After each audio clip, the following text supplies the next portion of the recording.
এই যে বন্ধুরা, কড়াটা ধুয়ে নিলাম, একটুখানি তেল দিয়ে দিচ্ছি। এটাতে আমি ঝিঙা, আলু, টমেটো দিয়ে একটা পাতলা ঝোল বানাবো। ঠিক আছে,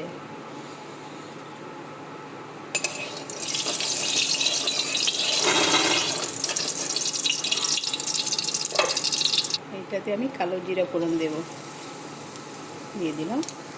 এই যে ঝিঙা, আলু, টমেটো একসঙ্গেই দেব। ঠিক আছে, আর এখানটায় এখানে পেঁয়াজ দিয়ে দিলাম।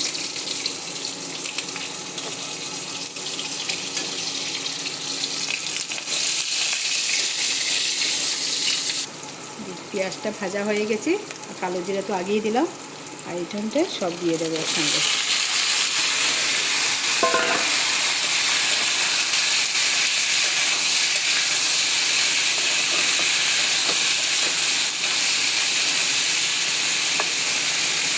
অনেকে একটা একটা করে সবজি ভাজবে, নামাবে, কিন্তু তেল অনেক লাগে, তার জন্য আমার তো তেল খাওয়া মানা, তার জন্য ওরকম করেই বানাচ্ছি।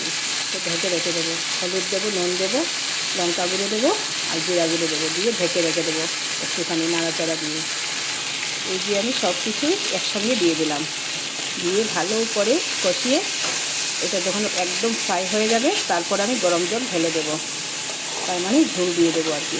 ঠিক আছে, আমি এইভাবে রান্না করি, তাহলে আমার রান্নাটাও তাড়াতাড়ি হয়, আর খাওয়া ভীষণ ভালো, হেলদি খাওয়া, তেল কম লাগে। তেল তো বেশি খাওয়া ভালো না, তার জন্য কেউ আসলে যদি রান্না করতে হয় তখন একটু স্পেশাল করেই করি, কিন্তু ঘরের খাওয়ার জন্য এত সব লাগে না, তাই না? আর গরমও পড়েছে। ঠিক আছে বন্ধুরা, এখন আমি ঢেকে রেখে দেবো, ঝিঙা থেকে তো জল বেরোবে না, তার জন্য।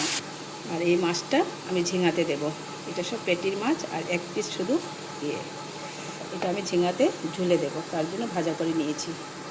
ঢাকনা খুলে ঝোল দিয়ে দেব। হয়ে গেছে, কষানো হয়ে গেছে। আলু ঝিঙার টমেটোর পাতলা ঝোলটা যেন ভীষণ ভালো লাগে খেতে এই গরমের মধ্যে, তার জন্য একটু বেশি করেই দিচ্ছি।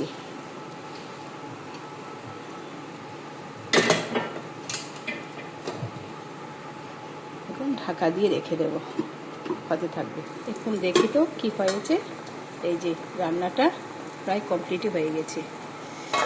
ঝিঙা, আলু, টমেটো দিয়ে যে রান্না করলাম না, এটার মধ্যে একটু চিরা কাঁচা লঙ্কা, একটুখানি নাগা ধনিয়া, এগুলো গাছেরই ছিল, ওগুলো সব দিয়ে দিলাম। কাঁচা লঙ্কার সেন্ট আর ধনে পাতার সেন্ট আর টমেটো পড়েছে, আর কি লাগে বলো? গরমের মধ্যে এই খাবারটা ভীষণ ভালো লাগে খেতে। এখন এটার মধ্যে মাছগুলো সব দিয়ে দেবো, এই তো হয়ে গেল। যারা আমার মতো তেল কম দিয়ে রান্না করতে চাও, তাহলে ওরকম করে রান্না করবে, শরীরের জন্য ভীষণ ভালো, হেলদি খাওয়া এটা। ঠিক আছে, গরমে তো বলেই লাভ নেই।